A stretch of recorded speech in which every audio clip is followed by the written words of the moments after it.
Most people think training only happens in the classroom.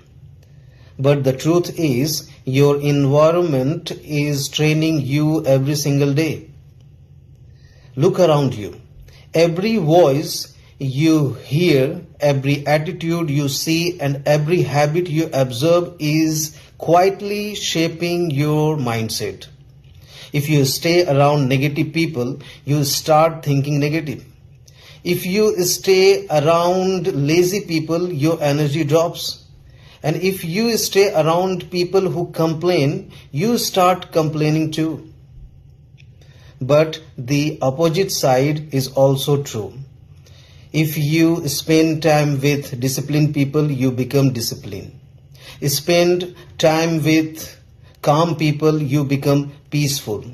Spend time with ambitious people and your mind learns to aim higher. So from today, ask yourself, is my environment improving and helping me to grow, or it is holding me back?